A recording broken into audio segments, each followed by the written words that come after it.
something about the Chiefs in this game. Can I give you an incredible stat from this game?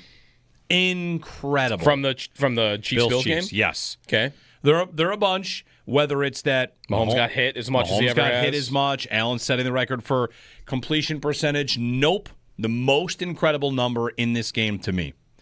The number is 38. 38%. What was 38%? 38% was the Chiefs' success rate on passing plays. 38% was Patrick Mahomes' catchable throw rate. Wow. 38%. Catchable? Yes. Just catchable? 38% of his throws were. That's a monster number for that. Yeah. Well, I mean, 72% for uncatchable is a monster number for that. 62. 62, yeah. thank you. Yeah. 62% of his throws were uncatchable. That is incredible. Wow. That's a sign you had him all over the place, no idea what to do. It really was like, I mean, they had, maybe the similarity is they had lineman injuries. It looked like the 2 Super Bowls they lost. Yeah. To Tampa and then to Philly where they were missing linemen and they could not protect Mahomes. The difference might be that number. Well, because against Tampa 5 years ago, remember, Mahomes is like Superman diving, throwing balls to guys that are dropping it. This game was, I guess, he just wasn't near guys. Or they were covering really well. Let me give you that. There's another my second favorite stat from this game. Yeah. That, there's a lot made about the defensive ends and the pass rush and how they did. But Anthony Prohaska from Cover 1 had this. 52% pressure rate from the Bills, right? Yep. The time to pressure, the Bills' time to pressure was 3.4 seconds. The second longest of the week. Man. It was not quick pressure. It was coverage and confusion. That's game plan. That is what you are showing Patrick Mahomes, what he is seeing, what he thinks he sees, what he's not seeing. Joe Marino, who we'll talk to tomorrow, on his All-22 review, he said a lot of times, or several times, what the Bills did in this game was effectively rush 3 and have a 4th delay, kind of a mirror where Mahomes wasn't sure which 4 were going to come. And basically, this is what I took away from Joe talking about this. The Bills would have 3 guys rush, and they were kind of allowed to maybe abandon the principles. These ideas of like a cage rush, like no, 3 are going to go, and the 4th is going to go to where he goes. So you don't have to. You keep him in a little bit, but you keep him in because you have one more guard dog to make sure wherever the gate shows up, like that guy's going to that spot. You create Mahomes in Mahomes this belief, this is my escape valve, there's someone there. Right. And that's what they did to him. Wouldn't that explain 1 attempt for 5 yards rushing? Yeah, right. He couldn't scramble. He couldn't get loose. And it wasn't with this crazy blitz packages. It was a little bit of confusion up front. Mm-hmm. And why was there a 38% catchable throw rate? Because the Bills had so many guys back in the secondary. They did not have to sell out their secondary. A lot of times you'll get people saying, yeah, the formula, just rush 4. Like everybody would love to do that. That is very hard to do, to just rush 4 on a great quarterback and win. And you do it a little bit with some deception. You do it a little bit with, of course, execution and great play in your secondary. But Mahomes had the second longest time to throw this week. Coverage. Yeah. So credit to the defensive line, their rush lanes, all that. But, man, the coverage was really good in this game. And to keep that throw rate, whether it's because he's getting rushed or because he sees it and it doesn't look great, so he has to throw it away. Yeah. 38% catchable throw rate. No wonder his completion percentage was like 50. I mean, coincidence? McDermott's calling plays on Sunday? I don't think it could be a coincidence, no. McDermott calling plays. New guys in the secondary that I think are giving them more. I feel really good about their secondary right now. Me too. I feel good about it. Like, I don't know how good I should feel. You still are getting some Trey White and Jordan Poyer, although they didn't really get you killed in this game. There was not a play that I can think of where, like, man, get Trey White off the field and get Hairston in there. He was out there for half the snaps, and I didn't notice him, which I think is a good thing.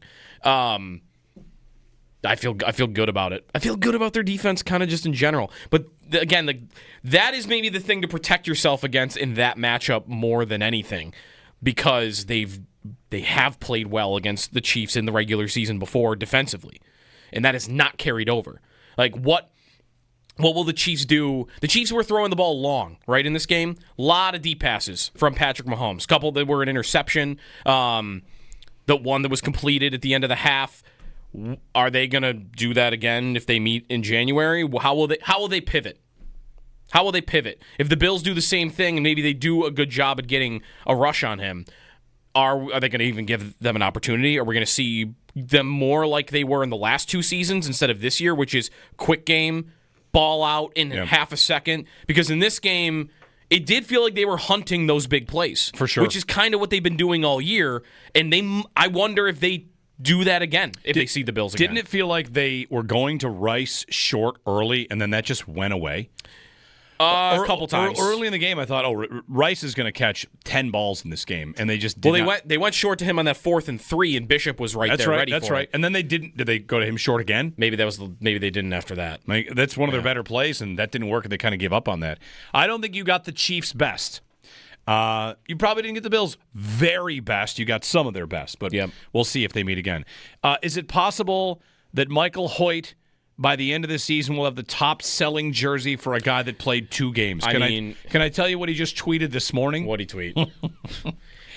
This guy's really becoming like a mythical being. Well, it kind of landed up. All the hype, the buildup of him returning and then looking so good, and now he goes away. So our only impression of him. Like, I tweeted out like a month ago, like, he'd have to be Bruce Smith to make this defense look better. And then he showed up and was like Bruce Smith for 7 quarters. And then he went away. Yeah. So now everyone's like, this guy's amazing. He's like an all-pro. What'd he tweet? He got up early this morning. He tweeted. He's up at 4:40 a.m. And Michael Hoyt tweets, quote, "Until death, all defeat is psychological. Be back soon." That goes hard at 4:40 a.m. That's pretty intense. Yeah. I don't know if I ever bought a jersey off a tweet, but I'm thinking about it. Yeah, that's pretty good. Until death, all defeat is psychological. Yep. All right, man.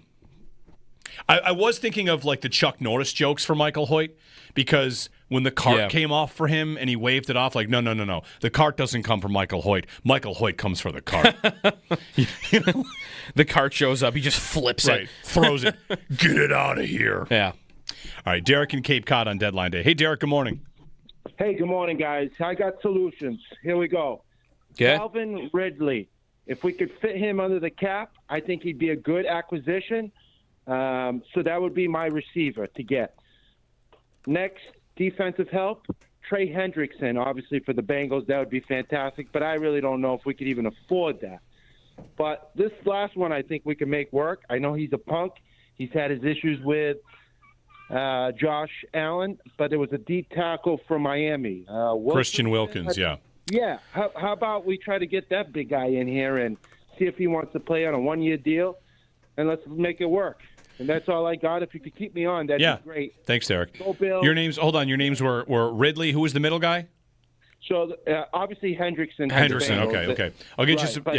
I'll get you some numbers on this. So Hendrickson's cap hit for this year would be $8 million. The Bills would have to do a lot more work to create space for that. Yep. Ridley's is even bigger. That's 11.5. You have to do a lot for that. It is one of these spots where the higher a player's cap number, the less it would take to get him. You know, could you get Ridley for a 5th if you wanted him? Maybe. He might be the cheapest of these guys. Because the cap hit is high and a team would... He's also due $55 million through 2027. So Ridley, to me, seems like a much worse idea at age 31 than Olave that might cost you a 1st and is due a quarter of that money and is 25. Like, you just get better years. Also, Olave, Waddle, Myers, Shaheed, I feel like all these guys are just more reliable.